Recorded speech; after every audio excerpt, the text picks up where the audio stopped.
Supongo que todas sabréis que es el presidente del Donostia International Physics Center, presidente, fundador, antiguo director, otras tantas cosas, director de tesis de prácticamente todos los de mi generación, que hoy en día serán vuestros directores de tesis y así.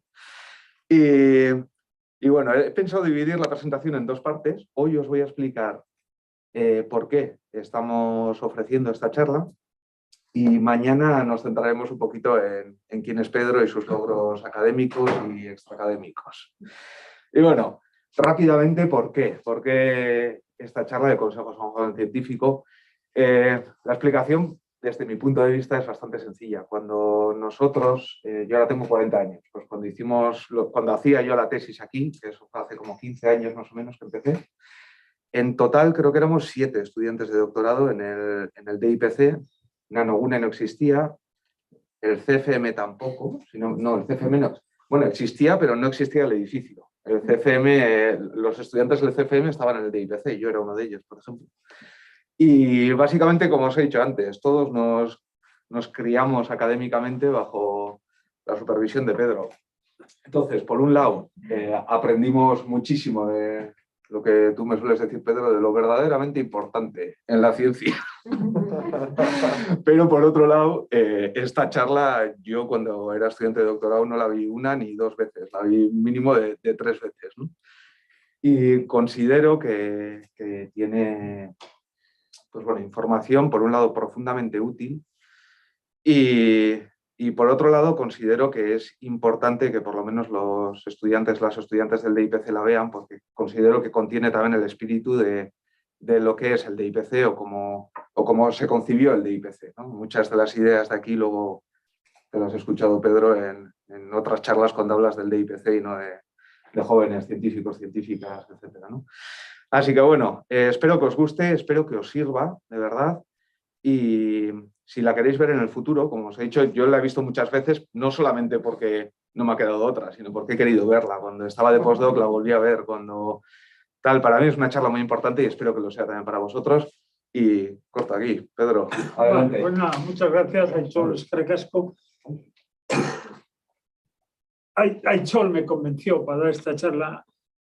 Tal como lo ha contado, parece que es una charla inmutable y estática que él la va viendo a lo largo del tiempo, pero la charla también cambia un poco, porque yo también voy aprendiendo y es para jóvenes. En realidad, para el que se considere joven, porque hoy creo que está conectado, dijo ayer, y se va a conectar el antiguo presidente de la Academia Española de Ciencias, que es un eminente físico, miembro del DIPC, que tiene 86 años, pero se considera joven, pero aquí veo jóvenes también en edad, ¿no? Yo ni me acuerdo cuando es el origen, cuando pensé en esta charla. Yo creo recordar que la Comisión Europea hizo un congreso de San Sebastián para doctorados o doctores en ciencias y letras y me pidió dar esta charla hace no sé cuántos años. Sé que organizaba, como siempre, más hábiles que la Universidad del País Vasco, los de la Universidad de Mondragón la organizaban para doctores y luego también la he dado a veces cuando daba clases, ahora ya no doy clases, pero daba clases en el máster de nanotecnología y he explicado prácticamente todas las asignaturas, ¿no? Cuando daba clases también de física cuántica y de física de estado sólido, siempre el último día hacía un resumen de pequeños consejos y así ha ido creciendo, ¿no? También en la revista Science una vez en un acto en Bilbao pidió, ahí la hice en inglés y bueno, salió también algunos de los consejos en las revistas, etcétera, ¿no? El primer lío que tenemos ahora con líderes como Aichol y compañía es el título, es consejos a un joven científico o consejos a una joven científica o consejos a un joven científico, no sé. Pero como yo quería poner con la arroba, consejos a una arroba, también me han dicho que eso es incorrecto, porque el lenguaje inclusivo no permite la arroba, porque la arroba no es una letra del alfabeto. Bueno, en cualquier caso, consejos a un joven científico, consejos a una joven científica.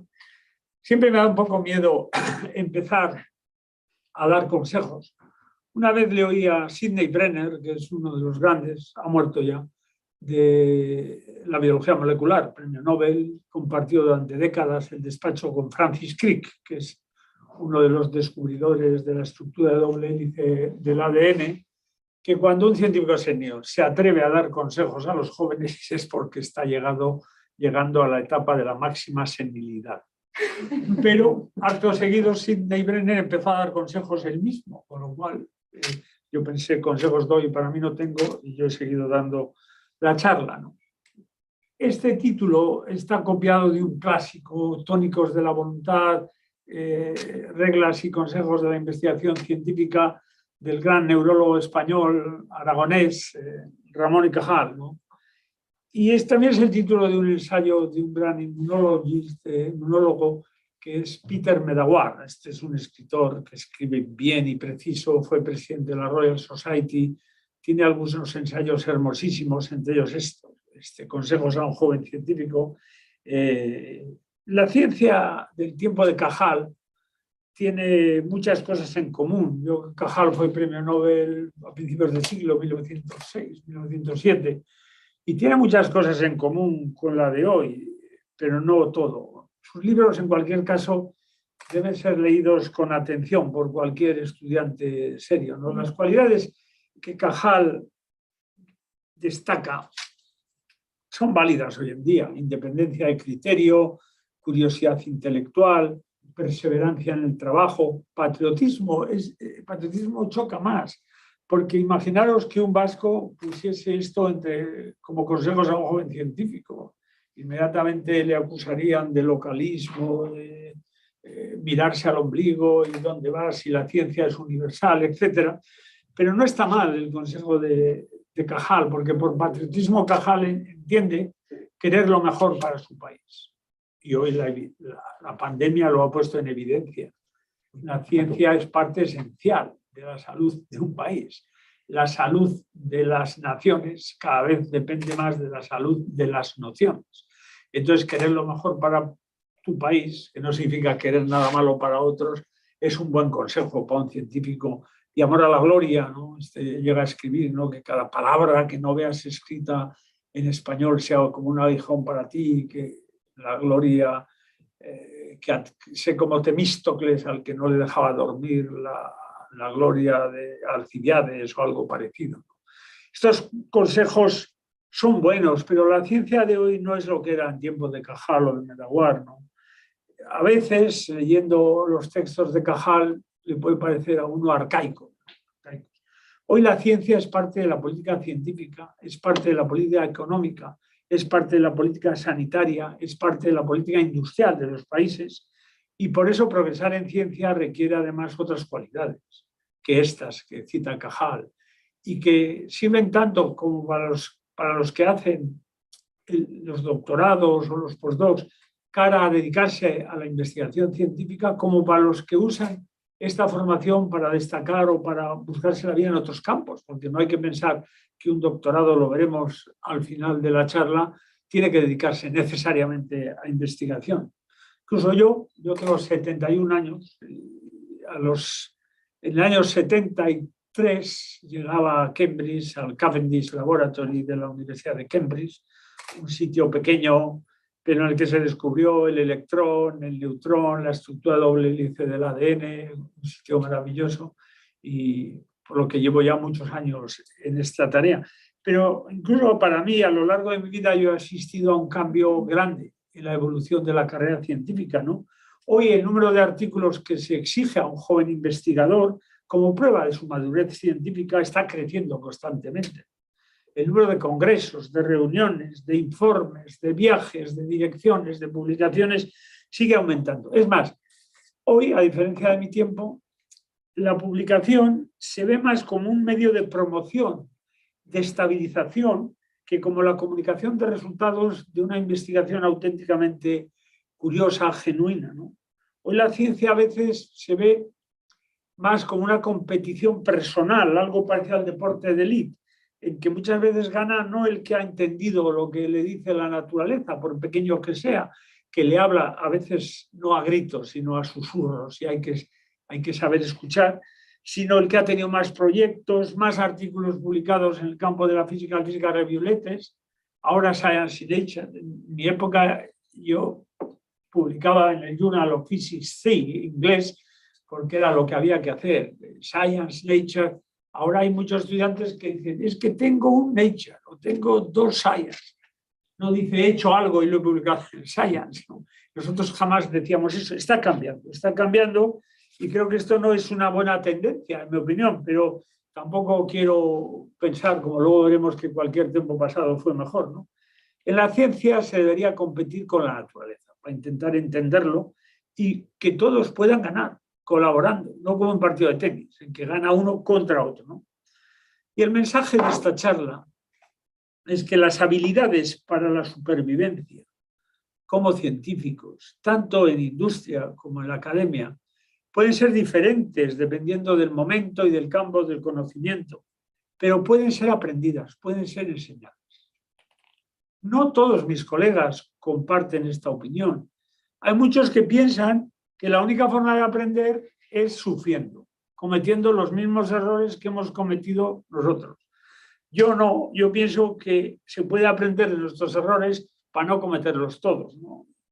Que esto no es como Darwin, la supervivencia a los más dotados, sino que pues mejor aprender de las malas experiencias de otros que repetir todos los errores. Hay un libro de Peter Feigelman, que también es amigo del IPC, vive ya me da igual y cajar, ¿no? Que se titula A PhD is not enough, del que he aprendido mucho. También he aprendido de muchos otros autores. Al final, la última transparencia será un diálogo con vosotros sobre algunos libros que recomiendo leer, por lo menos en parte, etcétera, ¿no? Obviamente, el mejor consejo que se puede dar a un científico o a un estudiante o a cualquier profesional es que sea excelente, claro, pero con eso ya habíamos acabado la charla. Naturalmente, tengo que advertiros que aun siguiendo todos mis consejos, existe una probabilidad no pequeña de que no tengáis éxito o de que no contribuyan a vuestro éxito, ¿no?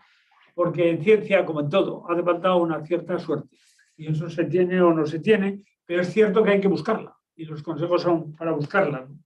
Los consejos, que los voy a enumerar, como hizo Lutero en Wittenberg, por cierto.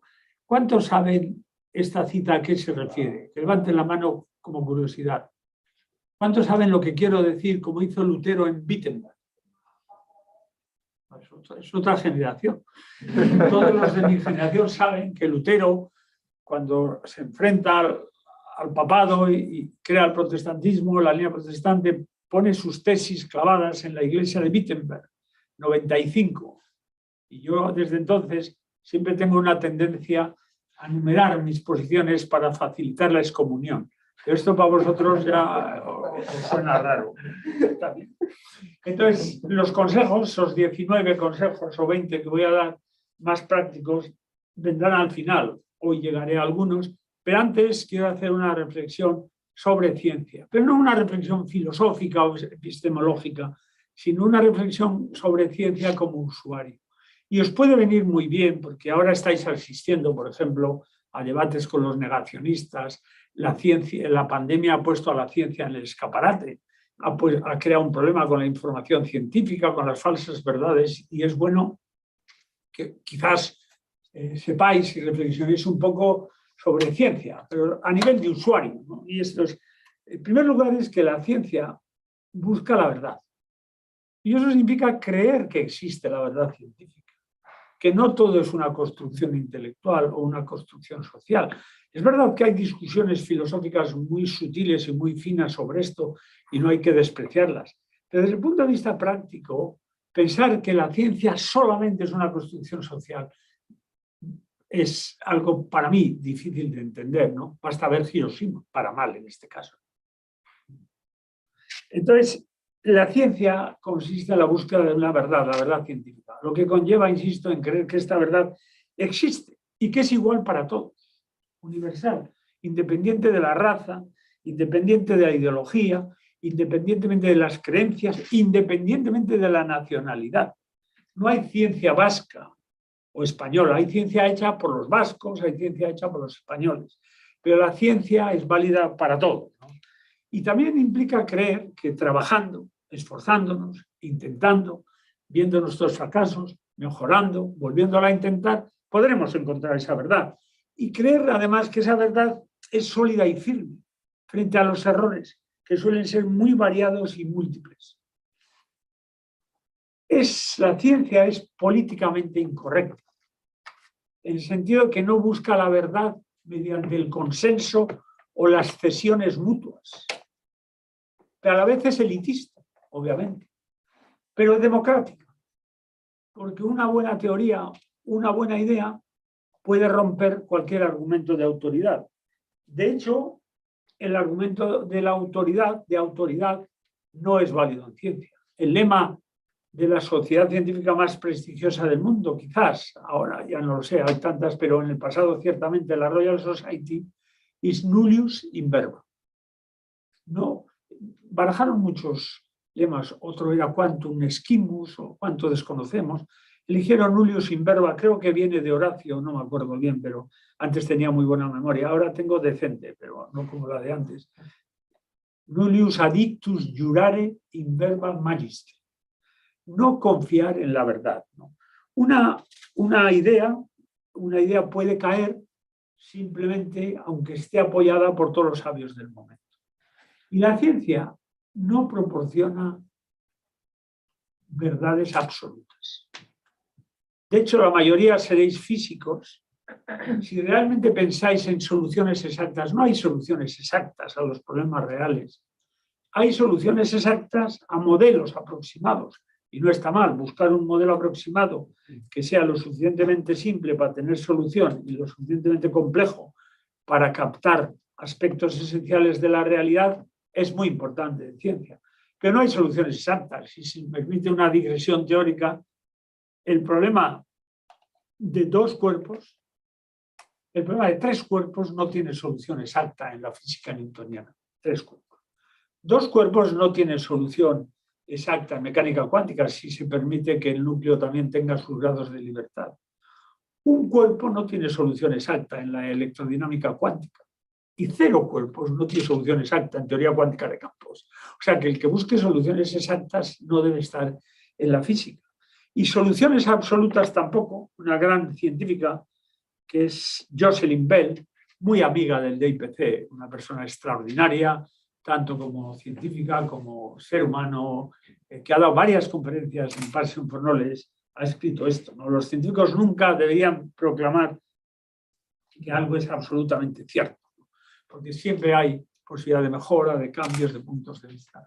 Esta falta de soluciones exactas tiene problemas, luego veremos dónde tiene, y afecta a en la crisis del coronavirus se ha visto. La sociedad, los jueces, piden soluciones exactas, recetas exactas, y no puede ser.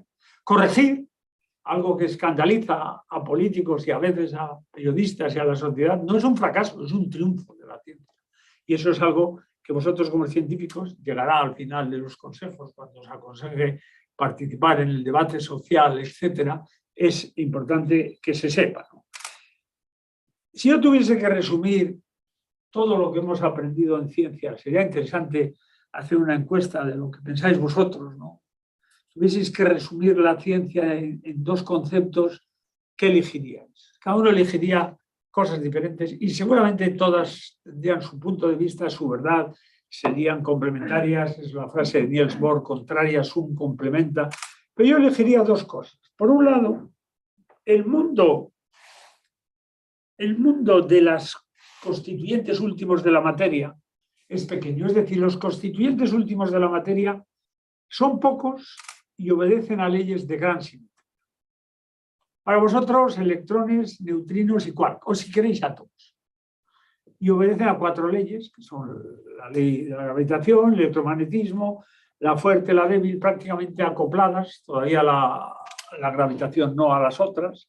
Pero lo importante es que los constituyentes últimos de la materia son muy pocos y obedecen a leyes de gran simetría. Y esto nos ha permitido una cierta sensación de omnipotencia. Hoy podemos calcular el momento magnético del electrón con 10, 11 cifras decimales, usando los diagramas.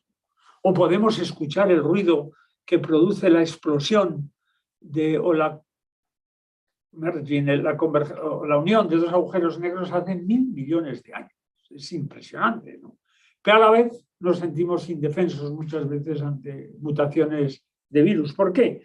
Porque el mundo de las cosas es inmenso e infinitamente variado. Es inexhaustible porque son inexhaustibles las posibilidades tanto en el mundo inanimado de copos de nieve y galaxias como en el animado de felinos y flores. Y aquí viene un concepto importante a la hora de la ciencia, de los consejos, que es el concepto de reduccionismo, ¿no? Del reduccionismo. Si nosotros pusiésemos la ciencia, las diversas ciencias, y si por ciencia se entiende, pues no solo ciencias experimentales, sino metodologías destinadas a obtener un objeto concreto, así la define un teólogo, Lombard, que participó en el Concilio Vaticano, pues todo es ciencia, incluso la teología. Pero la parte más sencilla y más simétrica, el eje vertical es asimetría, sería física de partículas. Lo cual no quiere decir que sea la más fácil, porque requiere unas matemáticas complicadísimas, teoría cuántica de campos, etc. Cuando oigáis a alguien por ahí en los cócteles o en las cenas o en los botellones, no sé yo si vais a cócteles o a botellones, que le entusiasma la teoría de cuerdas, sospechar. En teoría de cuerdas no puede entender nadie que no haya hecho un postdoc y luego que no haya hecho un doctorado en el campo y luego 3 postdocs. O sea, pero es el punto más simétrico y menos complejo. Y esa parte de la ciencia es fascinante por su unidad, por su simplicidad y por su simetría. Luego hay otros campos en que son fascinantes por la complejidad y la riqueza, y el campo en que estáis la mayoría de vosotros combinan los dos, que es la física materia condensada o la nanotecnología o la biología, etc. Entonces, y aquí viene el concepto de reducciones. Hay gente que cree que si sabemos el nivel más bajo, sabremos todo. Vaya hombre. Yo siempre pongo verde al que le pasa esto.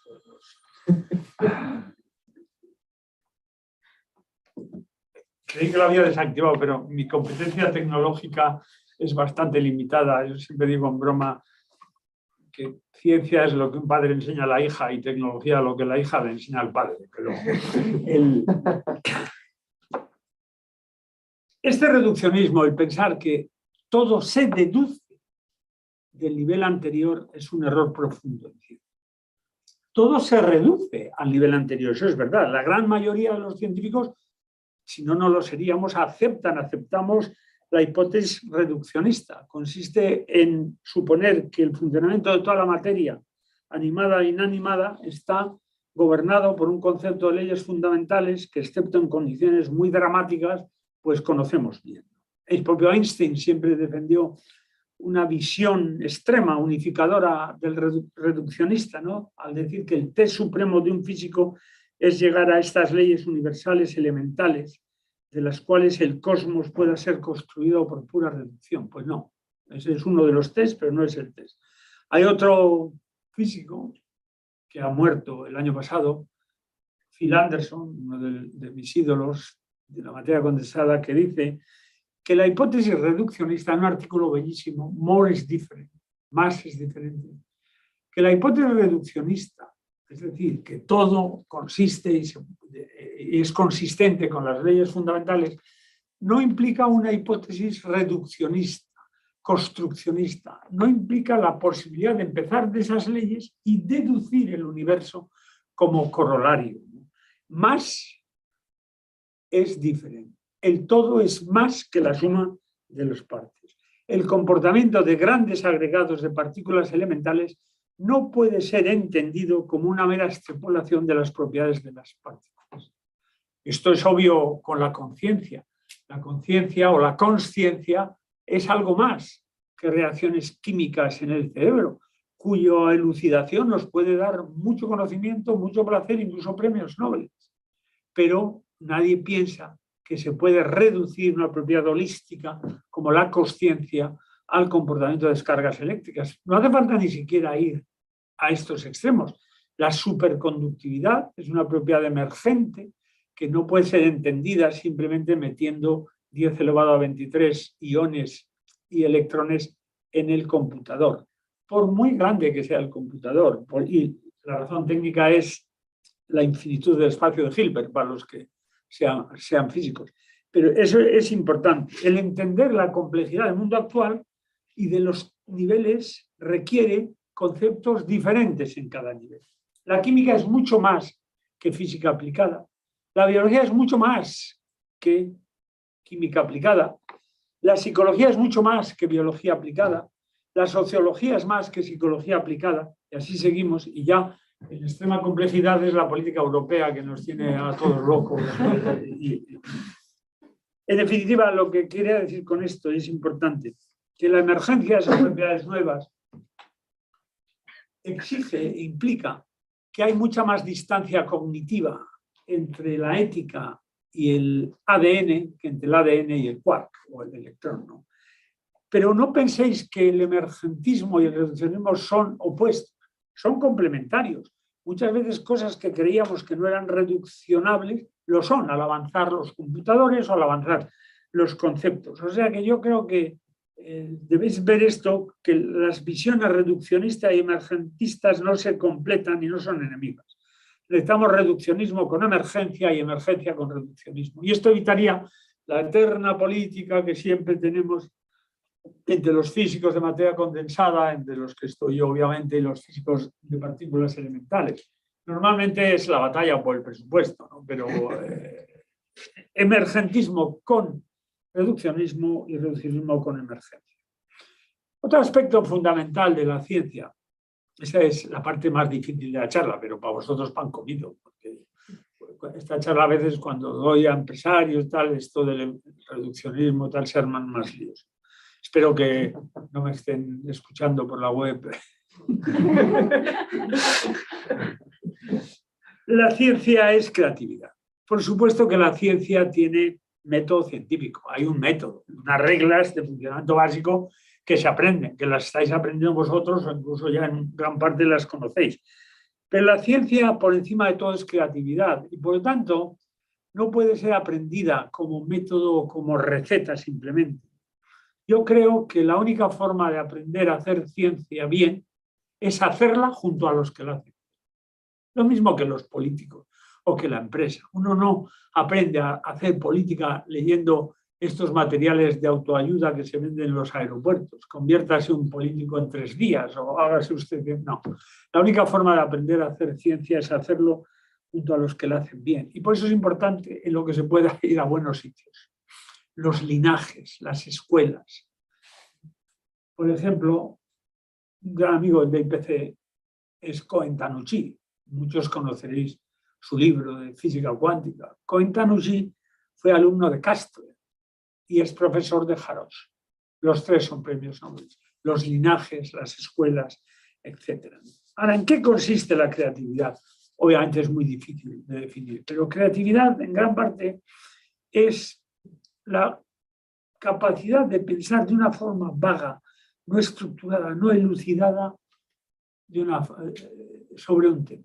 Que puede ser un tema pequeño, puede ser un tema de doctorado, puede ser un tema de postdoc, puede ser una cosa sencilla, pero que no se ve claro ni siquiera cuál es la pregunta correcta o cómo avanzar, pero hay que tener esa capacidad de pensar continuamente sobre temas no bien definidos y estructurarlos en el proceso, ¿no? En el proceso.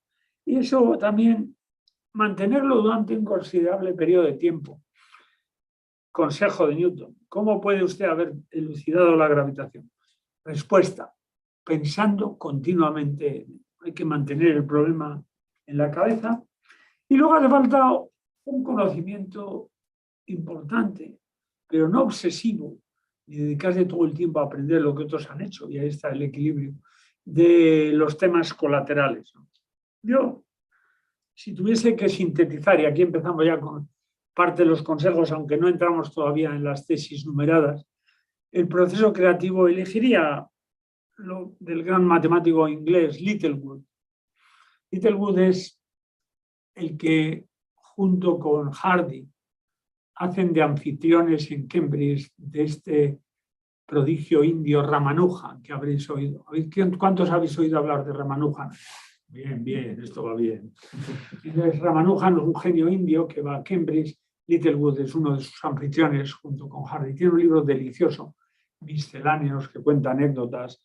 Pues no puedo resistir contaros una que me impresionó mucho. Cuenta que cuando Einstein visitó el Trinity College de Cambridge, cenó la High Table con Hardy y con Bertrand Russell. Y al día siguiente, Bertrand Russell y Littlewood se encontraron en el desayuno y le dice Russell a Littlewood: oye, Einstein, qué majo, qué sencillo, la mente mejor del siglo. Ya estaba hablando de chorradicas toda la noche, toda la cena, incluso con bromas verdes, o no sé si es políticamente correcto, bromas, vamos a decirlo, verdes, picantes. Y le dije a Littlewood a Bertrand Russell: sí, es bien conocido la capacidad de Einstein de ponerse al nivel del interlocutor. Pues estas son anécdotas que están en ese libro. Pero Littlewood, lo mismo que el gran físico matemático francés Poincaré, dice que hay 4 etapas en la creatividad científica. La primera es preparación, incubación, iluminación y verificación. Preparación es algo consciente. La incubación es inconsciente. Es una idea que estás rumiando, no sabes en qué estás y de repente, ¡pum!, ves una conexión, es la iluminación. Hablemos un poco de esto. Y luego la otra es muy importante, la verificación. La primera y la última exigen gran competencia técnica. Primer consejo, pues, en los temas que trabajéis tenéis que tener una gran competencia técnica, que no significa saberlo todo sobre el tema, sino entender los conceptos esenciales del tema, destilar lo esencial. El científico realmente no hará nada nuevo sin dominar las técnicas de su campo, sean técnicas teóricas, intelectuales, experimentales, ¿no? A menudo avances, incluso conceptuales, surgen de avances experimentales, ¿no? Las experiencias de Aspect para elucidar aspectos epistemológicos de la física cuántica surgen de la capacidad de manipular los láseres. La competencia técnica es lo que... Hay un artículo precioso, un libro que os voy a recomendar, es Ranas y pájaros, de Freeman Dyson. Y ahí él habla en educación, que la educación tiene que combinar la disciplina de Napoleón con la creatividad de Tolstoy. Y la disciplina exige competencia técnica, las escuelas francesas, por ejemplo. Porque sin gran conocimiento, dice Flori, Premio Nobel de Química, sin conocimiento, la proverbial chispa del genio no encontraría nada que premiar. Por lo tanto, competencia técnica. Sin una competencia técnica adecuada, ideas aparentemente geniales o revolucionarias no suelen ser más que triviales repeticiones, cuando no atrevidas ignorancias. Uno, por ejemplo, ve este toro. Este es un toro pintado por Picasso. Entonces, yo cuando vi esto pensé, igual vosotros pensáis, yo, pero bueno, tampoco es para tanto, si eso creo que sería capaz de hacerlo hasta yo, ¿no? Pero fijaros cuánto le cuesta a Picasso reducir la esencia del toro al toro final, cómo dibuja de bien los primeros 11 borradores, destilando lo que es un toro. Porque a veces la creatividad es precisamente restar, ir eliminando lo superfluo, simplificar, etc. El siguiente es incubación, el borde del inconsciente. Todo nos ha pasado. A veces estamos intentando encontrar. A mí me gustaba mucho cuando era estudiante. Yo creo que de mi época a la de mis estudiantes, en lo único que yo creo que soy o he sido mejor que mis estudiantes era en matemática analítica, no computación, ¿no? Y quizás en escribir los artículos. Eso aparecerá en los consejos, pero en todo lo demás ellos me superan con mucho, ¿no? Pero la incubación, yo pensaba en integrales. Cuando había una integral, esto se puede hacer en el computador, pero y si la encuentras analíticamente, es posible, tiene o no primitiva. Y a veces pues se te ocurre, yo no creo mucho en esto de los sueños, pero en un momento que estás en otra cosa, ¡clapón! Entonces, eso es la incubación.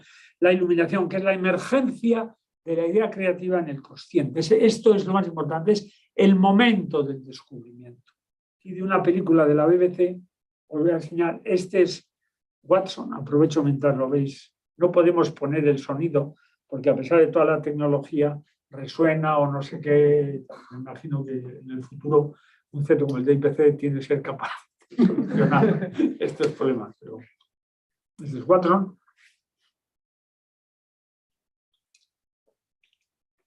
Es el momento de descubrimiento, cuando él se da cuenta que la adenina va con la atinina, me parece, y la guanina con la citosina, y que las dos encajan. Es el momento en que él ve cómo las bases encajan en la estructura de doble hélice del ADN.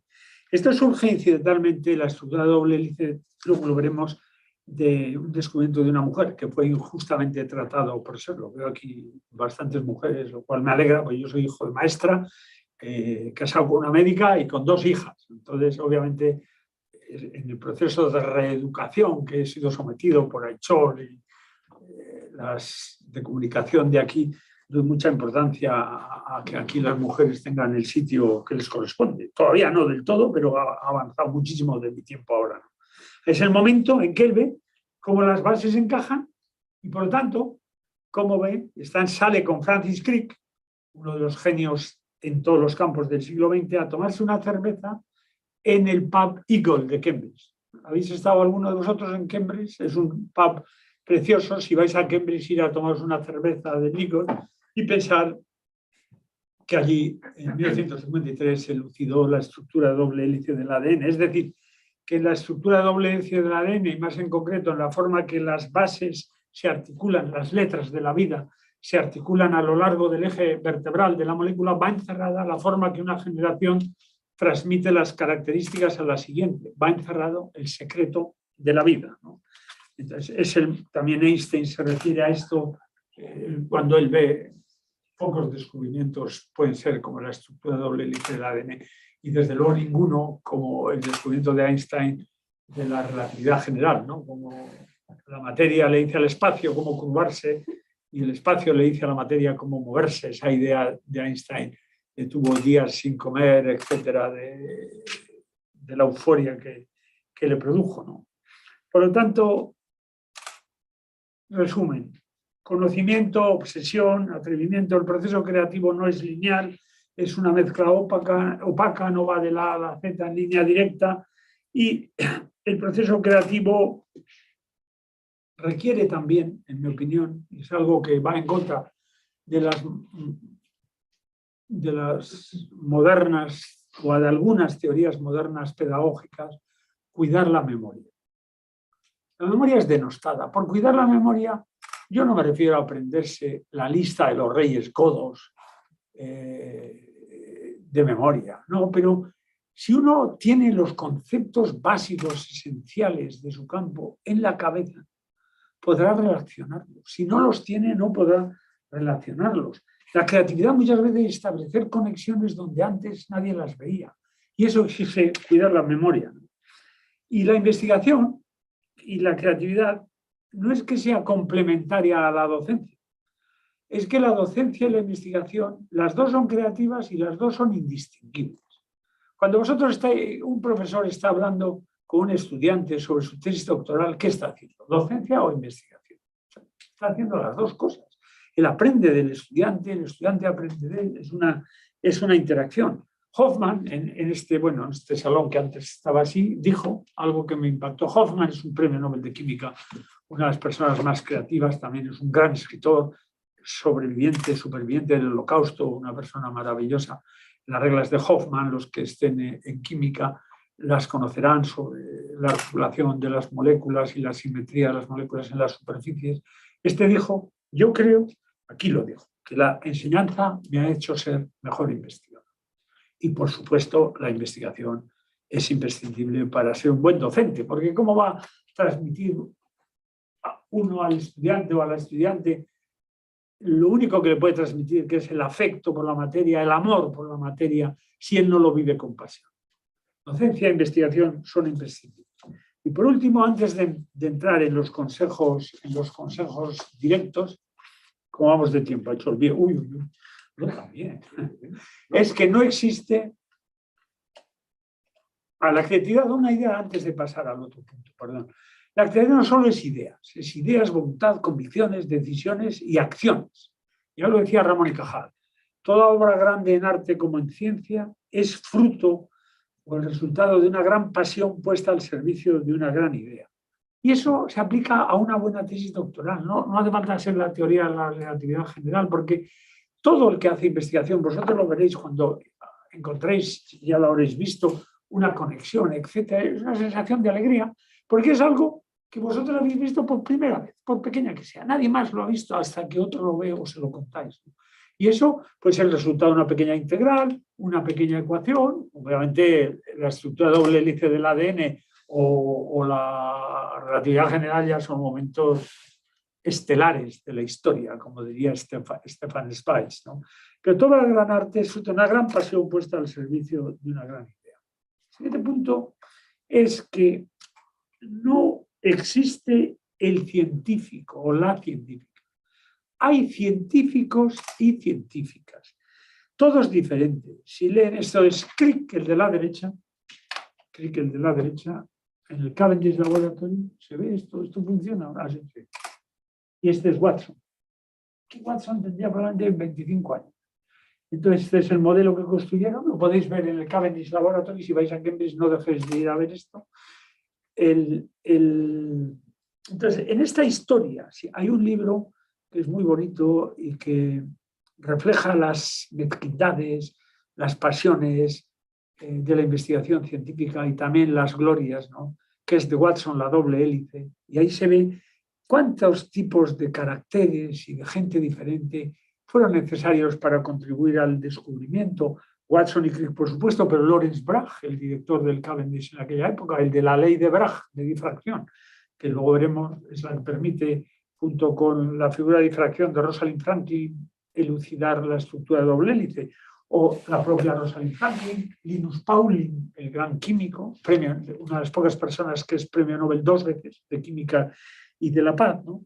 Entonces, hay una serie de características muy diferentes en lo humano de los diversos científicos. En primer lugar, hay también, señala cómo alguien puede ser grande en ciencia y mezquino en lo humano. Volveremos sobre este tema. Y eso hay que evitar. Hay algunas cosas que comparten todos los científicos. En primer lugar, es, como señala el matemático Hardy, curiosidad intelectual. Curiosidad intelectual, el deseo de entender, de conocer esa verdad, ¿no? Otra cosa que debéis tener es orgullo profesional. Hay que hacer las cosas bien. Un físico teórico no puede necesitar 5 pasos o 20 minutos para saber que la derivada de x cuadrado es 2x. No tiene que hacer x más incremento. Orgullo profesional, hacer las cosas bien. El mismo orgullo que tiene alguien que hace un kaiku para la cuajada o una pelota para el frontón o una raqueta de tenis. Orgullo profesional. Y el tercero, también, como somos humanos, ambición, reputación, poder, dinero, etcétera, ¿no? Y eso lo tienen todos los científicos. Los que son pájaros y los que son ranas, parafraseando a Dyson. ¿Qué quiere decir Dyson con pájaros y ranas? Hay 2 tipos de científicos. Uno es el generalista, el profundo pensador, que ve desde arriba como un águila el terreno, sin entrar en ningún detalle, ¿no? Alguien que se preocupa por las teorías de unificación, por ejemplo. Y otro es la rana, que salta de una rama a otro viendo los detalles. No es uno más importante que otro. El propio Dyson se coloca como rana. Por ejemplo, ¿quién sería pájaro? Pues Descartes, Pascal, Laplace, Hilbert, Witten, de las cuerdas Poincaré. ¿Quién sería rana? Pues Bacon, Faraday, otro de mis ídolos, Darwin, Rutherford, von Neumann o el propio Anderson, ¿no? Y hay una gran diferencia, algo que debéis saber también entre los diversos científicos, entre el científico y el sabio. Porque el sabio es alguien que quiere investigar, descubrir para entender. El investigador no. El investigador quiere entender para descubrir. La diferencia entre sabio. Claro, eso exige que uno llegue a la frontera de su campo lo más rápidamente posible para aportar algo nuevo. Y cada vez es más difícil porque la frontera se está extendiendo. Y entonces hay que acotar el ángulo de viaje. Y esa diferencia es importante que la entendáis a la hora de hacer investigación. Y luego una última cosa es que cualquier tiempo pasado no fue mejor. Esto tiene varias connotaciones. una connotación es algo que me pasaba a mí. Cuando yo estudiaba física cuántica en el Cavendish y empezaba el doctorado, decía, vaya suerte, tú, Einstein, premio Nobel por el efecto fotoeléctrico. ¿Pero qué es el efecto fotoeléctrico? Que llega un fotón, le da una energía al electrón, que si ese electrón, esa energía es mayor que un cierto umbral que se llama función trabajo, emerge una corriente con una energía cinética que es la del fotón menos esa barrera que hay. Premio Nobel por esto. Vaya suerte que tenía Einstein de encontrarse los problemas sin solucionar, ¿no? Y eso es cierto, o es verdad. Los problemas a los que yo me enfrenté eran mucho más fáciles, vistos ahora, que los problemas a los que se enfrentan nuestros estudiantes. Por esto nuestra obligación es proporcionarles los métodos conceptuales y materiales para que puedan afrontarlos. Ese es el deber de un profesor. Pero hay que tener cuidado con esto, porque el propio, cualquier tiempo pasado fue mejor, ¿quién en la audiencia, esto para mí es un curso de sociología, en vez de hacer encuestas, pregunto, ¿sabe quién fue Jorge Manrique? Bueno, Jorge Manrique fue un gran poeta en la lengua castellana, nosotros cultivábamos la memoria y a mí siempre me ha gustado, ahora no puedo leer un poema y recordarlo, literalmente. Recuerdo los conceptos, ahora no recuerdo, debe ser la plasticidad del cerebro, no recuerdo los títulos de los libros, pero sin embargo se me graba totalmente los conceptos, con gran facilidad, incluso mejor que cuando era joven. Pero este era un poema, yo recuerdo, nos hacían aprender en la escuela de mi pueblo, yo soy de un pueblo precioso del País Vasco, en el Valle Navarro del Roncal, Isaba del Agua, que igual los montañeros, los esquiadores, conoceréis. Y ahí nos enseñaban el poema Las Manriqueñas de Jorge Manrique, coplas a la muerte de su padre, recuerde el alma dormida, son coplas de pie quebrado, ABC, ABC, donde la C es la mitad de A y B, ¿no? Recuerde el alma dormida, avive el seso y despierte, contemplando cómo se pasa la vida, cómo se viene la muerte, tan callando. Cuán presto se va el placer, cómo después de acordado da dolor, cómo a nuestro parecer cualquier tiempo pasado fue mejor. Pues no, cualquier tiempo pasado en general fue peor. El propio Einstein cayó en este pecado, porque cuando Einstein ve el prólogo de la edición de la óptica de Newton, Einstein escribe: fortunado Newton, happy infancia de la ciencia, qué bonito. Lo mismo que a mí me pasaba con el efecto fotoeléctrico. Vaya chollo Einstein con el efecto fotoeléctrico. La relatividad general ya es otra cosa. Esto ya es... Entonces, no. Yo no creo que cualquier tiempo pasado fue mejor y que los problemas de ahora son más difíciles, requieren instrumentos que los tenemos, por lo tanto la dificultad es similar. Hay otro aspecto en el que también podemos caer en el error de pensar que cualquier tiempo pasado fue mejor. Mi padre me decía, vaya bachillerato el tuyo. Pues esto es, comparado con el mío, esto es trivial. Y yo tengo que frenarme cuando vi el bachillerato de mis hijas de decirles lo mismo. Dice, quieto para, aprende. Y uno aprende que si lee a Cicerón ya decía que los jóvenes de entonces estaban mal educados, etcétera. O sea, que eso siempre, una generación tiene a subestimar la capacidad creativa de la generación siguiente. Y es un error. Pero esto sería consejos a los directores, no a los jóvenes científicos, ¿no? Es verdad, los jóvenes de ahora no están peor que nosotros. De hecho, en casi todo mejor. Yo creo que en casi todo mejor. Es verdad que la madurez es una etapa maravillosa mientras haya salud. Lástima, como nos recuerda Mauriac, que termine mal, pero eso es otra cosa. Einstein ya también decía, lo único que tengo en contra de esta generación joven es no pertenecer a ella. Yo comparto estas sabias palabras de Einstein. O eso se puede ver en los que sepan euskera, el verso de Arce, el verso de Josian Arce, ¿no? Iturri zarretik edaten dut, ur berria edaten, beti berri denura, betiko iturri zarretik. Bebo siempre de la fuente vieja, agua que siempre es fresca, siempre agua fresca de la vieja fuente, ¿no? Entonces, estos son la parte operacional de la ciencia y los consejos que os quería no explicitarlos, pero sí englobarlos en una concepción de lo que es la ciencia para mí, ¿no? Y creo que para el DIPC y para Nanogune. Yo tuve también la fortuna de crear Nanogune y fui el primer presidente. En todos los sitios, luego os explicaré, he tenido una suerte inmensa con mis estudiantes, con los que han trabajado conmigo, que se han convertido en mis maestros a lo largo de la vida. Pitarque fue excepcional y sigue siendo en Nanogune, Ricardo Díez Muñoz aquí, Aizpurua y Daniel Snal y bueno, luego la tercera generación que viene, ¿no? Y ahora ya entro directamente a consejos específicos, los 19, como Lutero en Wittenberg, ¿no? Entonces, os diré que en todos los consejos hay una dualidad. Si hacéis demasiado caso estrictamente, os equivocáis. Si los ignoráis también. Porque la vida no es lineal y en todo proceso no lineal hay una dualidad, como veréis a la hora de los consejos. Es como si hubiese un principio de indeterminación de Heisenberg. Cuanto más precisamente sabéis dónde está el electrón, pues más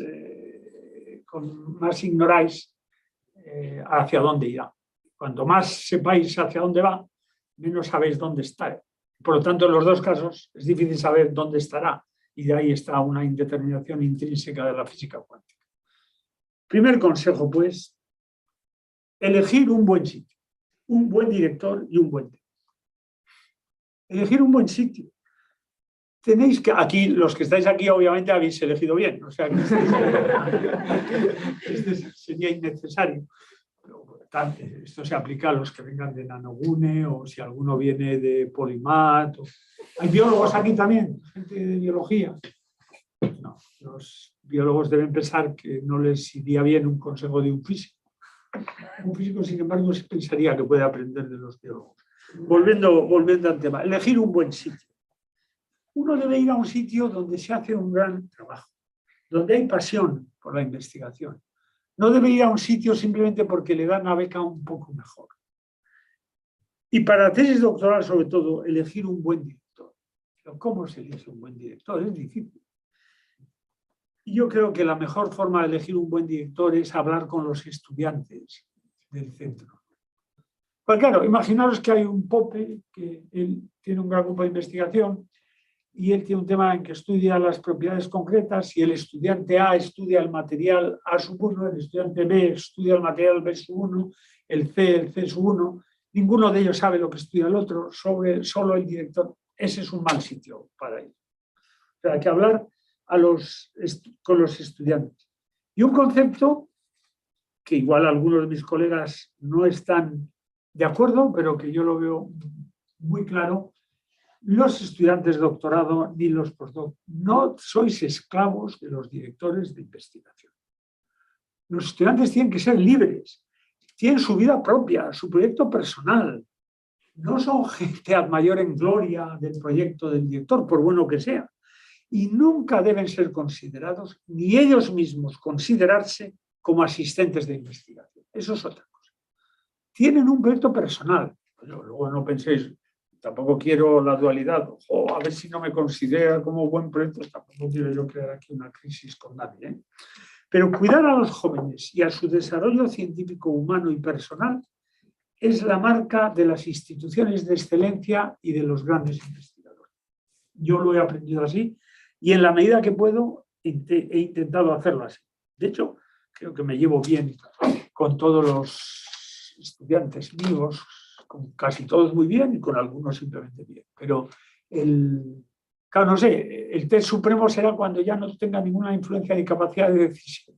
Pero ese es un test que ya será demasiado tarde para mí. Elegir un buen tema también. Esto es difícil, seleccionar un buen proyecto. No hay habilidad técnica mejor que la de ser capaz de seleccionar un buen proyecto. Y esto hoy es especialmente importante, porque el conocimiento está creciendo exponencialmente. Igual que lo hacen las preguntas sin respuestas. Por eso tenemos una serie inmensa de cuestiones que necesitan ser contestadas. La habilidad de elegir un buen proyecto es decisiva. Esto lo dijo uno de los premios Nobel más amigos del DIPC y de Nanogune, que estuvo conmigo en el Consejo Científico del DIPC desde el comienzo Heinrich Rohrer, el que descubrió el microscopio túnel que se usa en nanotecnología. La habilidad de elegir un buen proyecto es decisivo, claro, porque nosotros no estamos en el comienzo de la ciencia, en el final de la ciencia, como creen algunos, estamos en el comienzo.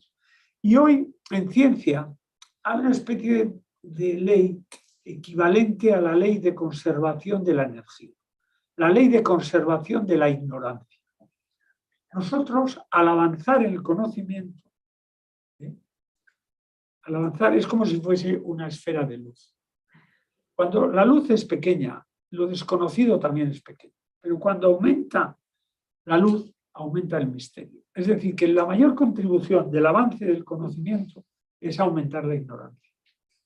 Por lo tanto, aparecen nuevas preguntas.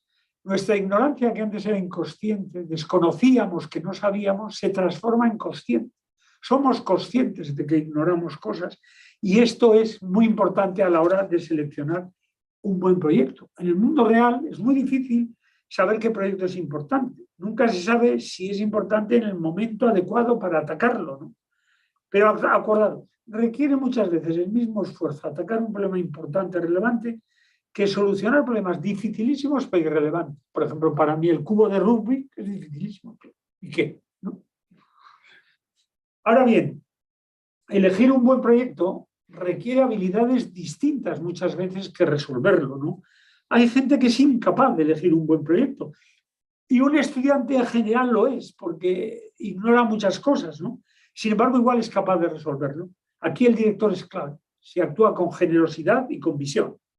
Y hay que evitar el efecto vagón, ¿no? Apuntarse, Van Weyden effect, que es apuntarse al tema de moda, ¿no? Que tema de moda, superconductividad de alta temperatura, ¡hala! Todos al vagón. Luego, fullereno, luego grafeno. No. Cuando le preguntaron a Rutherford ¿cómo puede usted estar siempre en la cresta de la ola? Contestó muy sencillo, yo hago la ola. La pregunta correcta a veces es intelectualmente más difícil que las respuestas técnicas y exige una visión extensa del campo y del valle y no solo del camino concreto. Y ahí los directores son imprescindibles. Ahora, no volváis hoy y decís, angustiados, habéis elegido un buen proyecto. No, seguro que sí, porque cualquier proyecto, incluso los viejos, suponen y antiguos encontrar siempre cosas nuevas, ¿no? Y todo intento de solucionar algo puede ser interesante, porque llevará a cuestiones sobre viejos problemas, etc. Bueno, segundo consejo. Aprender a nadar nadando, no leyendo libros sobre natación. Learn to swim by swimming.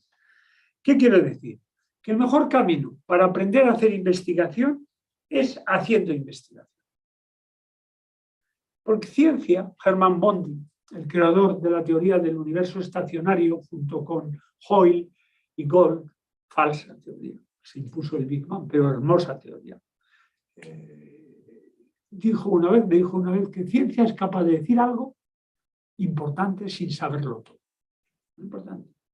Porque no tenéis que estar 4 años leyendo sobre vuestro campo, sino que la necesidad de avanzar, de adquirir conceptos nuevos, os hará leer intensamente.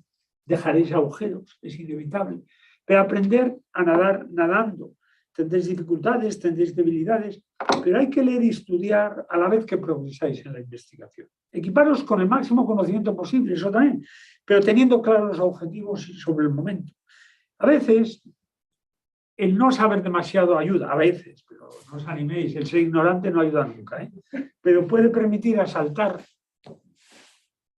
nuevas ideas que si supieseis algo más, lo evitaríais y luego, sin embargo, es la idea la que era buena y las objeciones la que eran malas, ¿no? Y eso es verdad, yo he observado a lo largo de la historia, de mi vida personal, que muchas veces la creatividad surge en 2 ocasiones, cuando uno es joven y, sobre todo, cuando cambias de campo. Con esto hay que tener cuidado. Hay un ensayo precioso de Chandrasekhar, premio Nobel por Astrofísica, indio, de Cambridge, que se llama Truth and Beauty, belleza y verdad, en que compara las vidas creativas de 3 personas, Newton, Shakespeare y Beethoven. Y concluye que, y eso yo creo, cada año que paso discrepo más, claro, que los científicos hacen su mejor aportación cuando son jóvenes. Vosotros tenéis unos años para seguir pensando esto, yo ya no. Pero es curioso porque a mí eso me hizo reírme y pensar, si esto es así, sí es así, pero ¿qué pasa? ¿Que los de letras maduran y los científicos envejecemos? Esa es la tesis de Chandrasekhar, ¿no? Pero al aprender en un proceso, sin saberlo todo, muchas veces aportaréis una visión fresca sobre los problemas. Ahora, nadar o hundirse. Es frase de Steven Weinberg, que nos abandonó recientemente, ¿no? Ahora, no hay que nadar en la piscina de casa, hay que nadar un poco en el mar, pero que tampoco en el Cantábrico con Galerna. Una vez más, la dualidad la dualidad de los consejos. Y esto exige leer y estudiar para la competencia técnica, pero no demasiado, no demasiado. Porque obviamente uno tiene que pagar un precio mediante el trabajo para hacer suyas las ideas de otros. Pero aprender es un proceso dinámico, que va mucho mejor cuando se está haciendo cosas a la vez. No es un proceso similar al de los patos, que uno los engorda para que produzcan foie gras, ¿no? El aprender no es rellenar un vacío, requiere pasar la existencia de lo que hay por un cedazo propio, y es la diferencia entre saber y entender. Y a mí me parece que en nuestras universidades se sabe mucho, pero se entiende poco. Entender, insisto, va más allá que saber. Entender significa hacer propio lo que uno sabe, pasándolo por un cedazo personal, para que una vez que esto ocurre, sea instrumento de avanzar, de adaptarse a problemas nuevos, etc., ¿no? Y por eso es esencial entender y destilar lo básico de las disciplinas. Obviamente, en física, la física cuántica tiene que ser una asignatura básica, pero en mi opinión, la cristalografía de todos los grupos no puede ser una asignatura básica. El que la tenga que usar la aprenderá luego. Hay que aprender lo básico de las disciplinas. No podéis estar todo el tiempo estudiando los detalles que han hecho otros. Porque los investigadores, como dice Cajal, rendimos tributo a aquel que aporta un librito nuevo a la biblioteca, no al que lleva la biblioteca en la cabeza. Eso es el sabio. Tercer punto, y con esto concluyo hoy, me quedan otros 16 para mañana. Antes de si hubiese alguna pregunta, o hacemos las preguntas mañana, o como preferís. ¿Tenéis preguntas algunos? Nadie dice nada. Mira, igual damos oportunidad a que pregunten, si no, sí. Y si no preguntan, pues vale, sí. eso es. Inteligencia práctica. Arriésgate. Esto es el credo de los jesuitas, ¿no? Los jesuitas, San Ignacio tiene una frase que Wilczek la usa. Wilczek es un premio Nobel por la cromodinámica cuántica, la unión del electromagnetismo con la interacción fuerte, que es mejor pedir perdón que pedir permiso. O sea que si tienes una idea, para adelante, ¿no? Arriésgate. Con tu director, arriésgate. Bill Gates le dijo al director del laboratorio de computación de Cambridge, que financiaba él, si usted acierta en todos sus proyectos, ha fracasado. Tagore, un poeta bengalí, que fue premio Nobel, no sé si en el 11 o en el 13, en un libro precioso, Pájaros perdidos, de consejos, es un libro muy bonito, se lee rapidísimamente, dice que el que deja fuera todos los errores, dejará fuera la verdad. No tengáis miedo a equivocaros, ni a publicar ideas equivocadas, ya os corregirán. Lo único que sufrirá es vuestro ego, no la ciencia. O sea que eso no. Entonces, estos serían. No sé si voy a hacer otro. Sí, voy a hacer otro punto. Voy al cuarto. Y no tengáis miedo a perder el tiempo. No estéis trabajando todo el tiempo. Ya sé que esto es políticamente incorrecto, pero esto exige varias cosas. No os centréis solamente en vuestro tema. Interaccionar ampliamente. No tengáis miedo a perder el tiempo y ocuparlo en leer cosas que parecen que no son relevantes directamente para la investigación, que no lo sabéis. Pasar muchas horas oyendo a otros no es perder el tiempo y es muy recomendable. ir a los seminarios. Hoy los jóvenes no vais a los seminarios. Nosotros íbamos a todos los seminarios, pero hoy estáis con vuestro proyecto, con vuestro ordenador, o menos mal que vais al café. Una de mis obsesiones en el DIPC fue crear un espacio de café, de tiempo informal, y además que, no sé si os cuidan bien de que hubiese pasteles y todo gratis. Sigue siendo así, ¿no? Ahora con la pandemia, como no bajo, antes bajaba siempre. ¿No es así? Cada vez son más baratas las galletas. ¿Así? Igual puedes hacer algo para solucionarlo. Hecho, aunque solo sea fruto de estas dos charlas, algo hemos ganado. Entonces, ir a los seminarios. Yo fui estudiante de doctorado, como os he contado, en el Cavendish. Tuve mucha suerte porque tenía la beca March, que era la Fundación March en aquel tiempo daba unas becas maravillosas, lo cual hacía que no tuviese que hacer tutorials de los cursos elementales primeros de la carrera para ganarme el dinero para vivir bien, aparte porque la beca era muy buena. Entonces pude asistir a muchos cursos. En Cambridge había una opción, no era obligatorio, pero había muchos cursos de doctorado y muchos cursos en lo que se llama Part 3, que era ya el último año de la física, que me vinieron muy bien. Tuve la suerte de ir a teoría de muchos cuerpos con Goldstone, el bosón de Goldstone, teoría física de muchos cuerpos con Anderson, estadística con Edwards, teoría cuántica de las moléculas, el origen de la vida, superconductividad y superfluidez con Josephson, física de estado sólido con Volker Heine y John Pendry, gente maravillosa. Aprendí mucho. Casi nada me sirvió. Algunas cosas sí, pero me dio un barniz que luego me ha permitido interesarme por otros campos, porque es verdad que cuando uno aprende dirigido o de forma sistemática, asimila mejor. Eso parece que va en contradicción con lo que he dicho antes, pero no va. Es la dualidad de los consejos, ¿no? Ese barniz de fondo me ha ayudado a lo largo de mi carrera. Luego, si sois teóricos o experimentales, ser interactivos. Sí, interactivos. Un teórico debe hablar con los experimentales, con otros, qué problemas tienen, y muchas ideas buenas es tratar de entender problemas experimentales. Y luego va a vuestro trabajo, os irá bien. Porque todo laboratorio, todo grupo de investigación siempre se entusiasta de emplear a gente interactiva. Y por eso es tan importante también el café. Yo aprendí el café en Cambridge, teníamos a las 10:30 coffee time, un café horrible, y a las 4 tea time, que era mejor, pero nada especial. Pero ahí te sentabas, todos los grupos, podías sentarte con premios Nobel, con otros estudiantes, aprendías de forma informal.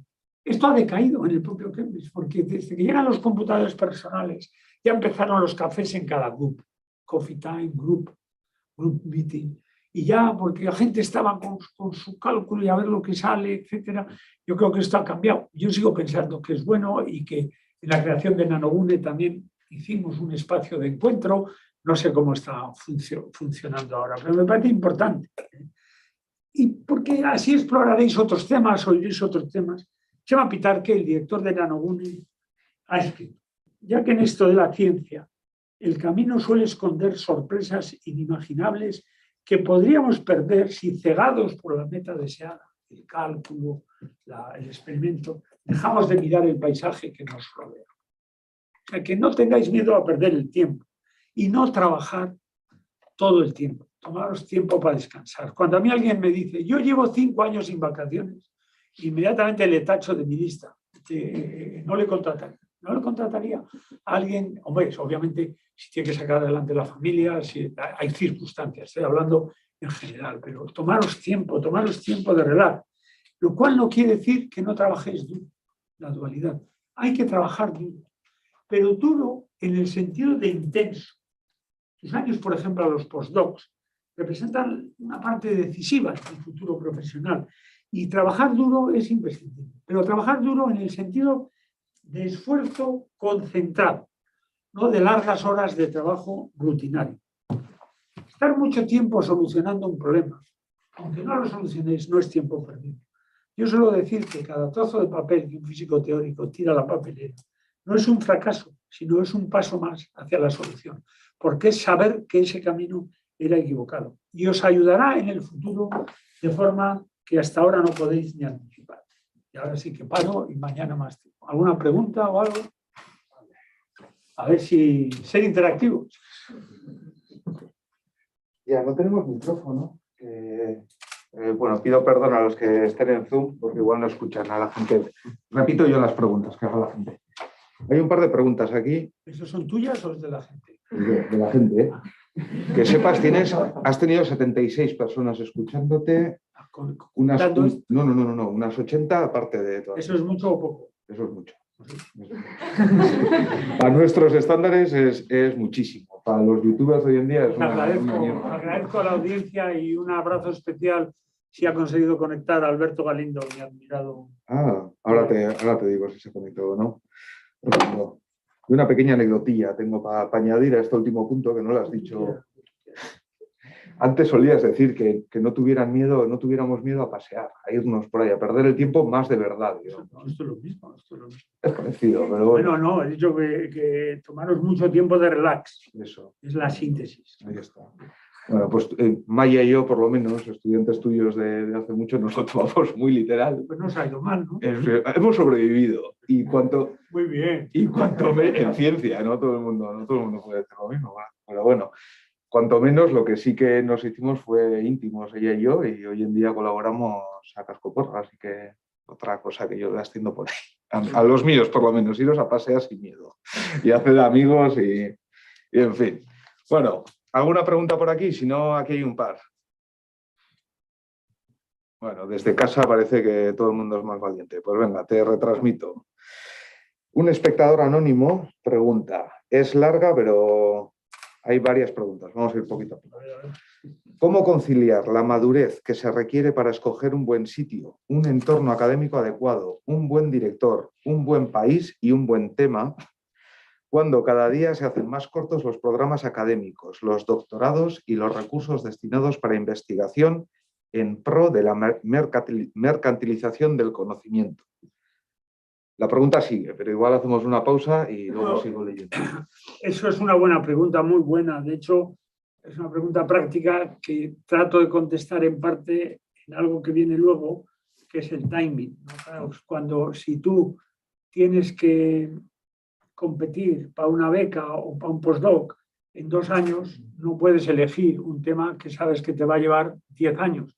Max Perutz empleó 25 años en elucidar la estructura de la hemoglobina. Hoy los computadores y la inteligencia artificial lo hacen con las proteínas en 10 minutos. El timing es un punto importante y es una conciliación difícil. La salida la he intentado dar de una forma muy concisa, porque en cada punto de los que estoy hablando podríamos dar una charla entera. La he intentado dar en el sentido de elige un buen sitio. ¿Cómo eliges un buen sitio y un buen director? Habla con los estudiantes de ese sitio, ve la producción.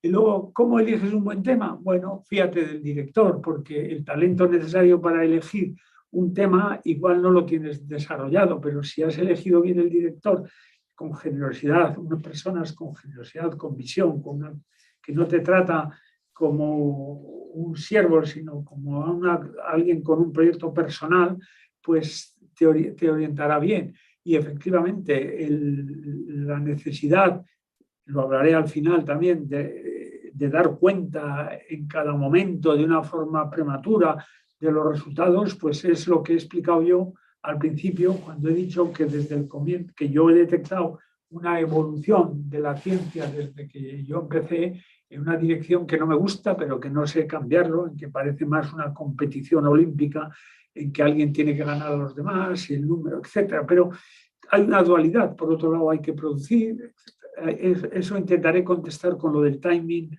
sea, que siga conectado. Pues no. Y de hecho creo que has contestado a la segunda parte de su pregunta también ahora, pero bueno, yo te la voy a lanzar igual.